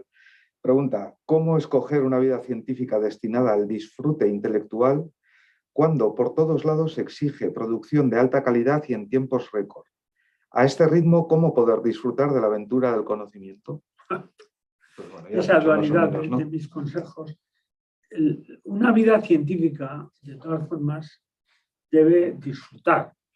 Y si no se disfruta, no se hará nada que merezca la pena. Pero el disfrute no es el objetivo último. La ciencia está también para ayudar a la sociedad. Y hay esa especie, no ayudarás si no disfrutas, pero disfrutar no puede ser el único objetivo de la ciencia. ¿Seguimos por aquí sin preguntas? O... Pero bueno, por ahí, venga, Miquel. si no voy a ver. Ahí. Bueno, has dicho que todos los consejos tienen como un doble filo, pero es que para mí personalmente hay como dos que se pisan, ¿no? Un poco que es algo que intento gestionar yo, que es el de aprender a nadar nadando y el de no tengas miedo a perder el tiempo, en este caso no paseando, sino igual estudiando otros temas que parece que no te van a servir. Entonces quería saber si tenías algún consejo para... Sentido común. Sentido común. No hay que aprender, uno no puede coger un tema y estar 5 años leyendo la información sobre ese tema sin intentar hacer nada nuevo. Ahí está el director, porque eso es el sabio. No. Pero por otro lado, el tiempo que uno puede dedicar a la interacción tampoco puede ser total, porque dentro de 2 años o 3 tendrá que competir cuando vaya a una empresa, etcétera. Es un equilibrio en que por eso hablo de la dualidad. No tengo ningún consejo. La dirección del investigador, la dirección del director y también la sabiduría humana o el talento personal del investigador, porque esto, ya he dicho, que no se puede aprender a hacer ciencia como si fuesen métodos recetas. Mis consejos son recetas, pero la única forma de aprender a hacer ciencia, hacerlo junto a los que lo hacen bien y ver cómo lo hacen los otros. Y fracasar y equivocarse y corregir y trabajar duro, un poco difícil, pero no pasa nada. No tengo recetas específicas como para hacer bacalao a la vizcaína. No. Aurora, ahí. A mí me gustaría preguntarte por esto que hablamos de la figura del sabio, porque es algo que a mí, pues, algo sobre lo que he reflexionado mucho. Y quería preguntarte si tenemos que evitar ser sabios, o no tanto evitar ser sabios, sino si lo que tenemos es que conocer que el sabio ya no existe por la situación de la ciencia actual. Porque yo, en mis reflexiones, o por así decirlo, siempre he pensado que a lo que hay que aspirar realmente es a ser un sabio. Pero quiero entender esa connotación que nos has dicho de por qué tenemos que evitar ser sabios para ser buenos investigadores. No, yo no he dicho eso. Yo he dicho que las motivaciones de alguien que quiera entender, que quiera conocer, descubrir para conocer, es distinta del que quiere conocer para descubrir. Los sabios, bienvenido sea. Esta no es una idea mía. He puesto la cita, es de Wilson en Consilience, que es un gran libro.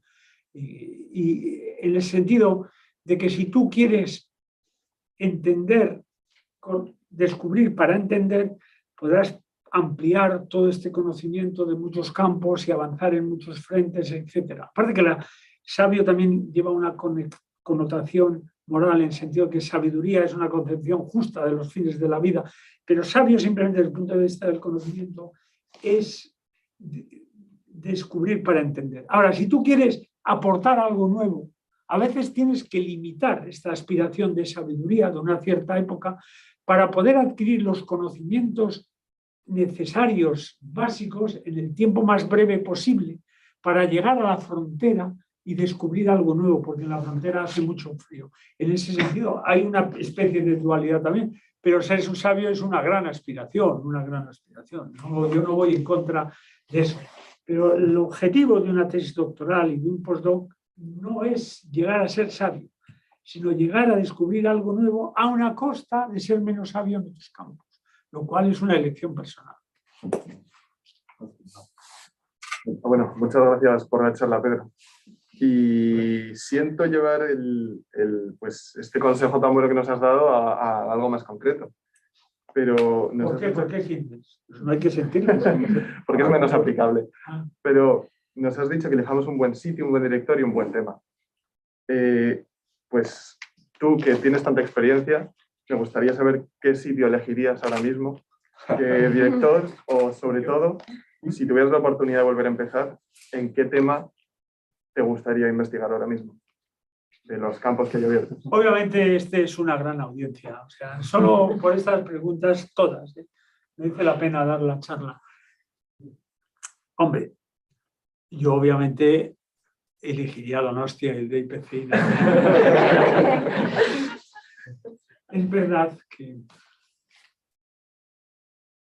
yo estuve muy feliz de haber elegido Cambridge, porque si uno elige, y luego saldrán otros consejos, un sitio donde hay una gran masa crítica de talento en varios campos, tiene oportunidades de aprender de los colegas, que es algo que vendrá mañana, tiene un montón de temas. Obviamente, el peligro también, si los sitios se agrandan de una forma masiva, pues corres el peligro de no interaccionar con la gente y convertirte en un número más. Entonces, hay que elegir un sitio muy bueno, pero lo suficientemente pequeño para que la relación personal, etc. Pero el núcleo de la pregunta es ¿qué elegiría yo? Hombre, yo claro, yo ahora voy a Cambridge y ya no me parece tan bueno como cuando yo fui allí. Igual tengo razón. Y San Sebastián, por ejemplo, Donostia, es mucho mejor que cuando yo... Entonces, lo que sí puedo aconsejar es que yo no iría a Cambridge a hacer el doctorado ahora, pero sí iría a un postdoctorado. Hoy, doctorados aquí se pueden hacer tan buenos como en Cambridge, o como Cambridge, Harvard, etcétera, o otros, porque en temas concretos la persona que tú quieres trabajar puede estar en Liverpool o puede estar en Burdeos o en Shanghái, ¿no? Entonces, en el tema es muy difícil. Yo creo que la física, en concreto la física teórica, es un gran tema. Yo estoy contento de haberlo elegido. Estoy contento porque, y siempre digo que si yo fuese millonario, que no lo soy, y mis hijas no tuviesen que estudiar para ganarse la vida, yo les aconsejaría que hiciesen física teórica, historia de las ideas, historia del pensamiento, historia y bastante biología. Y yo, si tengo alguna pena, porque mi trabajo personal ha tenido que centrarse en muchos campos, primero mi propia investigación para hacerte un nombre, luego va a entrar en los consejos.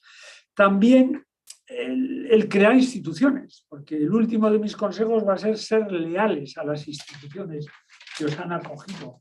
No las despreciéis ni las critiquéis a veces sin entender cómo funcionan, intentar ver lo mucho que otros os han dado, ¿no? Entonces, sin embargo, yo hubiese estudiado más biología, más bioquímica, etc.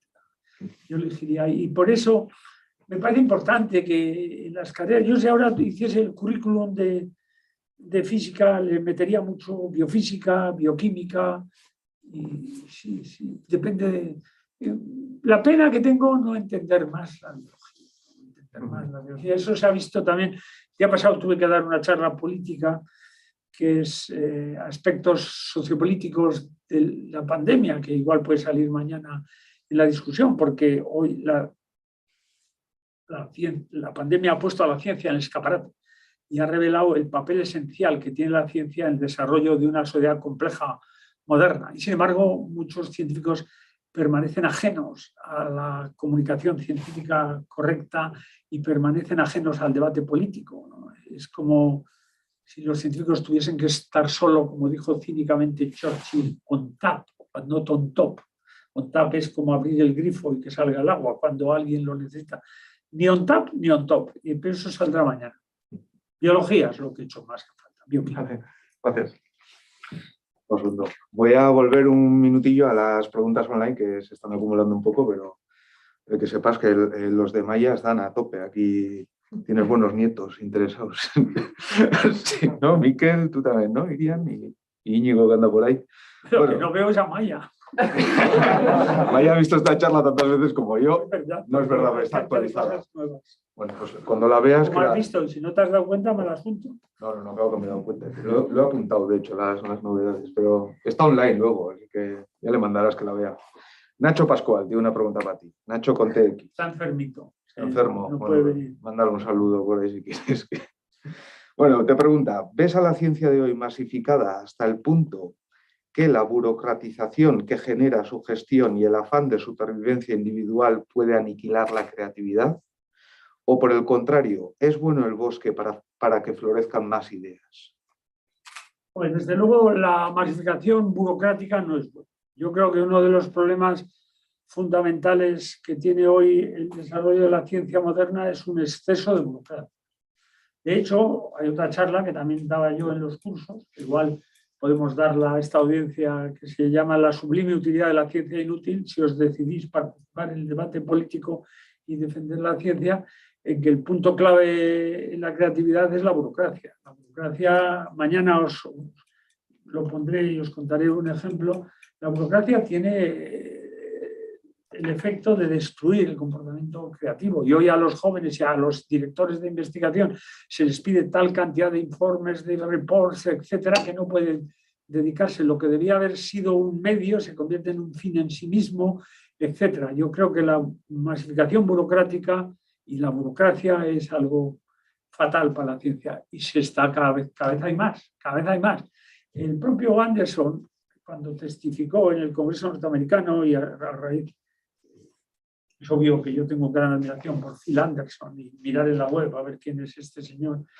Él dijo una vez que yo comparto y siempre lo he hecho como miembro. Yo fui miembro del primer gobierno vasco, en el año, para los que no lo sepan, en el año 1980 y inicié junto con otros muchos líneas de investigación y que la ciencia era importante para el desarrollo del país. Y aquella pequeña semilla ha contribuido, junto con otros muchos, no voy a apuntar medallas que no me corresponden, al florecimiento de la ciencia en la comunidad autónoma vasca, lo que la televisión vasca llama Euskadi. Pero, por ejemplo, en el año 80, en la comunidad autónoma vasca dedicaba a investigación el 0,065% del Producto Interior Bruto. Hoy es el 2%. Eso ha habido un cambio. Entonces Anderson decía, que yo comparto, que si hay dos cosas que yo señalaría en la ciencia como necesarias para su desarrollo, una es continuidad en las políticas. La pandemia nos ha ilustrado. La pandemia no es algo que se soluciona con un atracón ahora que llega el problema, sino que los países que la han podido atacar en vacunas son gente de una gran tradición científica. Lo cual no quiere decir una gran tradición de educación científica, porque fijaros Alemania con las vacunas, es una contradicción, ¿no? Por lo tanto, continuidad en las políticas, largo plazo. Y lo segundo es una relación armónica, correcta con la administración. Que la administración sea amiga del investigador, que no se convierta. La burocracia nació para ser servant, en palabras de Stuart Mill, y sin embargo se ha convertido en muchos casos en máster. Yo creo que la burocracia tiene un efecto destructivo, lo mismo que en música, y mañana os contaré el ejemplo de la sinfonía inacabada de Schubert. Entonces, yo creo que la burocracia es nefasta y sin embargo sigue creciendo. No, tengo aquí una que tal y luego pasamos dos y dos, ¿vale? Esto te va a hacer ilusión. Javier Barace pregunta. ¡Hombre! Este es uno con el que yo voy en bici. Tenemos una apuesta anual de subir a Igueldo, 4x4, él es de mi equipo afortunadamente, porque él sube a Igueldo a los 73 años en 22 minutos. Y yo mi mejor tiempo 33. Mi mejor tiempo, ya pasó subir en 46. A ver qué dice Barace. Bueno. Además es del Valle de Salazar. ¿Conocéis Navarra vosotros? Valle de Salazar, Ochagavía. ¿Quién sabe dónde está Ochagavía, el Valle de Salazar? Bueno, bastante. Hay un dicho, los roncaleses somos adversarios de los salacencos, que es roncaleses y Saba, el Valle del Agua. ¿Quién conoce el agua? Mucho más, ¿no? Casi, ¿no? Pues nosotros decimos, con salacencos andarás. Rico no te harás, pero espabilado saldrás. A ver qué dice la gente. Usted, que sigue en forma en ciclismo y en pelota. ¿Pelotas? ¿Pelota? Con tenis. ¿Considera que la práctica del deporte es importante para el investigador? Muchas gracias. En mi caso no me ha perjudicado.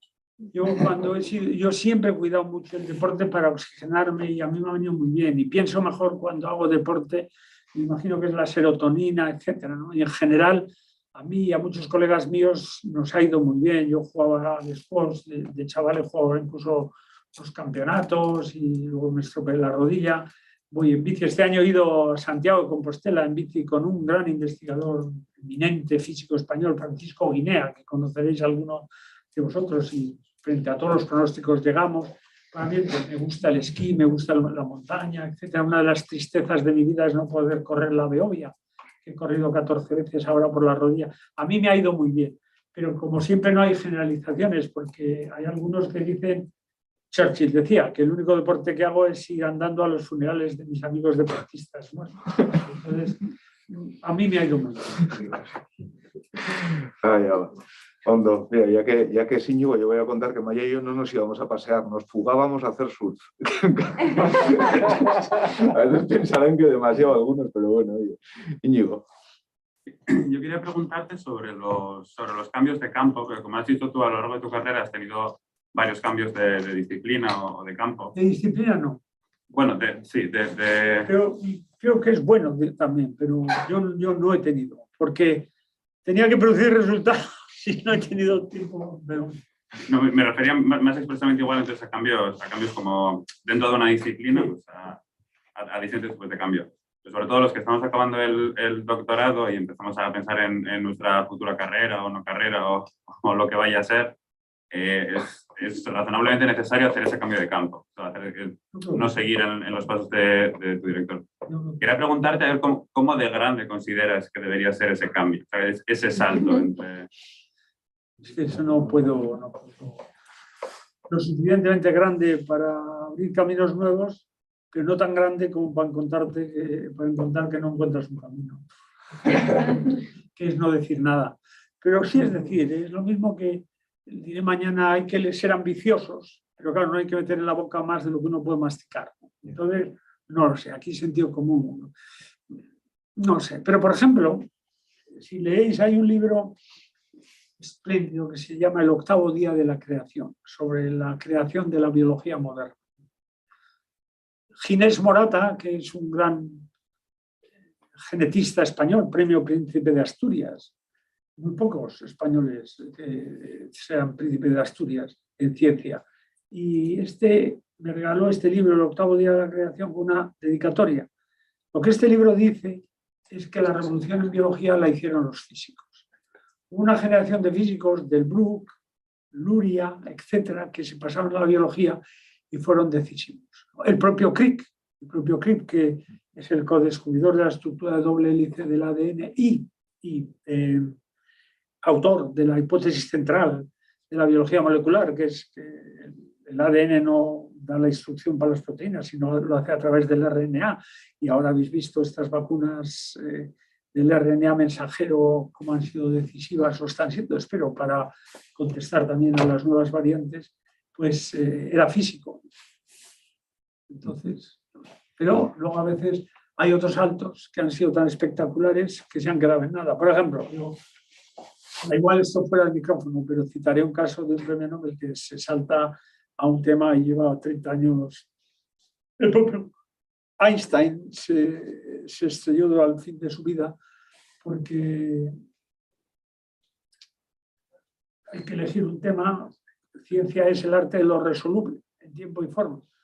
Y hay problemas que igual no tienen respuesta ahora. Por ejemplo, si Einstein se hubiese preocupado o preguntado en 1916, cuando hace la relatividad general, que es una de las cumbres de la creatividad humana, por cuál era la estructura de doble hélice del ADN, hubiese sido una pregunta prematura, no hubiese podido, y eso es el acertar, A veces saltas a un campo, si tú quieres ahora saltar a cómo funciona la mente de una forma holística global, pues igual hay que esperar años, o igual no, pero si no se intenta no se sabe. Es que en la frontera entre lo conocido y lo desconocido todos somos ignorantes. No sé contestar a esta pregunta. No. Tengo dos preguntas más aquí, pero son 5 ya. ¿Te importa que alarguemos un poco? Nada. ¿Os importa a vosotras? Oye. Y otra más. Vota. No, el que quiera que se vaya, que no, yo no me sentiría ofendido. Bueno. De hecho, podemos abrir esa puerta, sí. porque hace un calor. ¿Cuál? Esa de ahí, ¿no? Vale, pues ¿podéis, por favor, alguien? A ver. Y yo, mientras tanto, te voy leyendo. Bueno, ¿hay alguna por aquí? He dicho que iba a hacer 2 y 2. Íñigo ha sido una, vale, Miquel. Otro de Maya. Sí. Parece que os ha prometido una comida o algo por preguntarlo. Nadie es de Maya. Absolutamente no. Porque pero... no sois esclavos de vuestros directores, no. O no debería. No vosotros, nadie es de Maya, ni siquiera Echenique. De con Maya. Horrera. Yo tengo una pregunta sobre una cuestión que para mí no está relacionada también con la creatividad y de la riqueza de la que se nutre pues, el proceso científico y la ciencia en general. Y es, en la ciencia tenemos un lenguaje común que lo necesitamos para poder comunicarnos entre nosotros, que es el inglés. Pero, ¿cuál crees que debería ser el rol que juegan los lenguajes pequeños como el euskera en la ciencia y a qué nivel deberían entrar? Pues esto sí que le he dado yo muchas vueltas. Yo creo que aquí sí que tengo las ideas claras. A mí me gustaría que en el DIPC muchos discutieseis en los encerados vuestras ideas con pasión en euskera, porque es vuestro idioma natural, para luego publicarlas en las buenas revistas en inglés. Yo no soy partidario, si tienes una idea que puede transformar el mundo, que la publiques en euskera. Porque a quién hubiese, lo dice el propio Koldo Michelena, a quién hubiese beneficiado que Fleming, si descubrimos algo equivalente vasco a lo de Fleming, ¿a quién beneficiaríamos si lo publicásemos en euskera? ¿A la ciencia? No. Al euskera tampoco. El euskera no necesita ninguna ratificación de que puede expresar cualquier idea. Cualquier idea puedes expresar en euskera. En euskera hermoso. No lo hará cualquiera, pero tampoco en castellano, pero lo puede hacer. Edozein gauza ere esan daiteke euskera ederrean, baina ez du edozeinek egingo leherrenak egiten baditu ere. Michelena. Entonces, ¿qué es lo que quiero? Que se discutan las pizarras en euskera entre los euskaldunes o en español entre los españoles, pero la publicación hoy hay que hacerlo en inglés. De la investigación. La comunicación no. La comunicación, cuanto más a la euskera, mejor. A la sociedad. Esta vez sí que creo que te he contestado, ¿no? Sí. Bueno, David de Sancho nos pregunta: hablando con mis estudiantes, a veces dudo si ir a un centro como el Cavendish es preferible en una etapa temprana o más tarde en la carrera. ¿Cuál es tu opinión? Ya has hablado un poquito, pero bueno, si quieres volver a seguir. Depende. Si por parte temprana se refiere al doctorado, en mi época claramente era muy importante ir en doctorado, por el desarrollo científico propio que había aquí. Ahora lo veo menos importante, aunque ir a un sitio bueno es bueno en cualquier momento. Pero si alguien me dice, con el coste económico de todo tipo que suponga, ¿cuándo voy? Yo preferiría ir a los grandes sitios de postdoc. Yo preferiría, pero es discutible, ¿eh? Tampoco lo tengo del todo claro. Desde luego lo que no iría es hacer la carrera. Hoy se puede hacer una carrera en cualquier sitio muy buena, ya el doctorado y sobre todo el postdoc es donde se destila más la influencia de un buen sitio. Porque claro, si uno empieza a jugar al tenis, ¿qué más da que le dé clase Nadal o McEnroe, ¿no? Al principio, ¿no? Uno empieza a aprender el swing de golf y no necesita ir con Tiger Woods. Ahora, si ya, o la Zabal, entonces si uno ya tiene un cierto nivel, que yo estoy a años luz de adquirirlo, pues que Olazábal te dé clase seguro que te beneficia. Bueno, la pregunta seguía, pero es un poco... Pregunta: ¿damos aquí más tiempo a nuestros doctorandos, más oportunidades para perderse, equivocarse y finalmente encontrarse? Y por otro lado, volviéndonos centros de altísimo nivel, como en el caso del DIPC, ¿estamos perdiendo esa capacidad formativa? Espero que no, pero hay una cosa que a mí me preocupa. Sí, yo, por ejemplo, hoy os miro y no conozco a ninguno. Antes, cuando empezó el DIPC, me sabía los nombres de todos. Igual es que con las máscaras, para ti sí que creo que tú estás en mis clases, no, el otro. Tú sí. Entonces, no lo sé, espero que no. Y la formación es... La parte formativa es muy buena, pero en ese sentido, no en el sentido del proceso de engordar para producir foie gras, como hacen los patos, sino yo voy a adelantar un final con la frase que quería terminar este curso, que tú me has oído varias veces, pero no en base a en consejos, que es, la verdad, yo prefiero, leí en un libro de estoy citando muchas veces Lutero, tal, no penséis que yo soy especialmente religioso, que no lo soy, pero me gusta leer de todo. Entonces leí en un libro de espiritualidad de un pensador francés que le gusta alejarse del bullicio, de los fuegos de artificio, pensar. La ciencia, por cierto, que no he dicho, necesita sosiego también, paz. Tiempo para leer, tiempo para estudiar y tiempo para pensar. Tiempo para perder el tiempo pensando. El sosiego es muy importante en vuestra paz. Un día, una tarde, voy a leer, voy a pensar, voy a pasear, pensando, etc. ¿no? Entonces, en ese libro decía, una frase que yo comparto, que más o menos, como lo leí de joven, me acuerdo, si lo hubiese leído ahora no podría reproducirlo. Prefiero que me superen a que se limiten a seguir. La verdadera influencia no consiste en modelar el espíritu del otro a nuestra imagen y semejanza, sino en despertar el artista que todos llevan dentro para que esculpa su obra, aunque sea contraria a nuestros deseos. Yo creo que si se consigue que alguien piense por su cuenta, y de hecho yo eso lo he logrado mucho, porque cantidad de mis estudiantes vienen a explicarme en mi despacho en qué estoy equivocado. Luego no es tanto como dicen, pero igual sí. Entonces, el objeto de un profesor no es producir discípulos buenos, sino sabios originales o investigadores originales. Si os parece, leo la última pregunta y si os quedáis con preguntas, mañana todavía va a haber tiempo para más. ¿Vale? Espectador anónimo pregunta, respecto al primer consejo, relacionando a la relación de definición de lo interesante o lo importante y liderazgo científico. ¿Quién lo define? ¿Las revistas? ¿Nosotros todos? En cualquier caso, importante elegir temas sin pensar en la revista.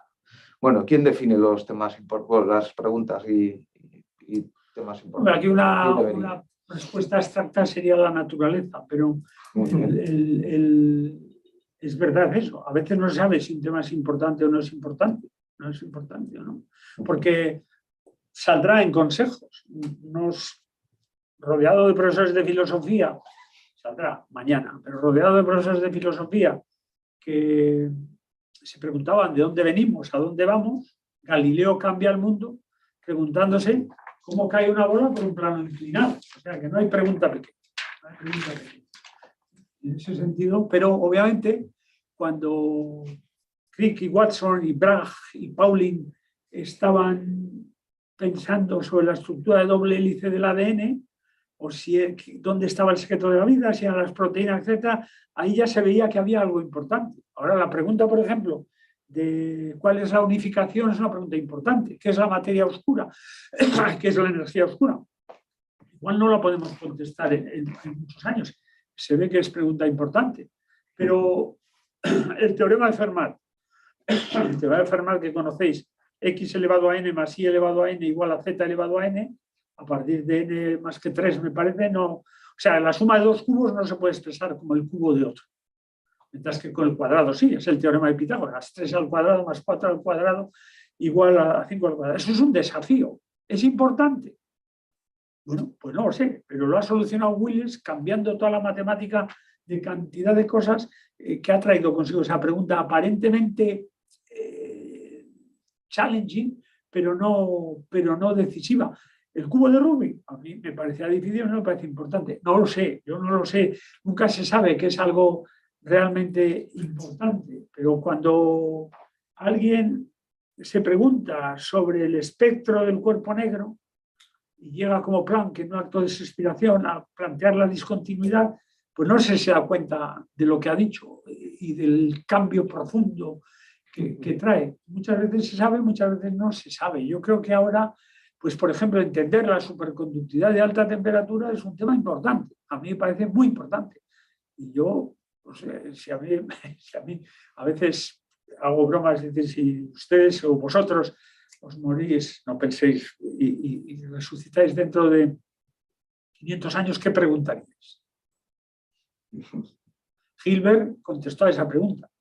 A ver si se ha solucionado la hipótesis de Riemann, que es que los ceros de la función z y tal. Entonces, haceros esta pregunta. ¿Qué pregunta tú, autor, qué preguntarías si te mueres dentro de 100 años, resucitas, ¿qué quisieras saber? Me gustaría tener más de 5 segundos para darte una respuesta también, pero... No es mala respuesta. No es mala respuesta, pero yo una pregunta que haría es si el euskera sigue existiendo. Y también si se ha solucionado cuál es el mecanismo de la superconductividad de alta temperatura. Pero no preguntaría cómo va el cálculo de algo que ha ocupado gran parte de mi vida, de la vida media, de aislantes topológicos, que es importantísimo. No les ha hecho gracia. Sí, hombre, sí. Pero es importante ahora, lo importante que os lo preguntéis ahora.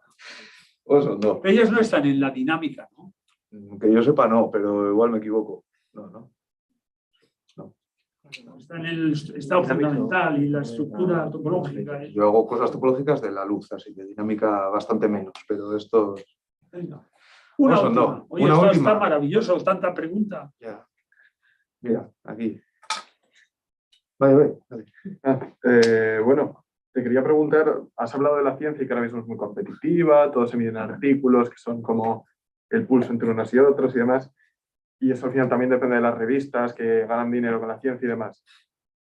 Dado que ahora tiene que estar todo muy cuantificado para la competición y tal, ¿se te ocurre alguna forma de la que tú organizarías la ciencia? No y sí, no, pero sí. No, en el sentido de que yo no veo una mejor alternativa al sistema de referís, de las revistas, etc. Pero sí en el sentido de que yo creo que va a cambiar. El sistema de publicaciones va a cambiar. No debemos pensar que va a mantenerse para siempre. Es muy posible que se vaya a una publicación abierta, en línea abierta totalmente, y entonces ya las promociones, las competiciones, pues ya sean de otro tipo. Igual se vuelve, antes, por ejemplo, en los postdocs o los premios eran decisivos la opinión de los seniors, ¿no? Una carta de recomendación buena, etcétera.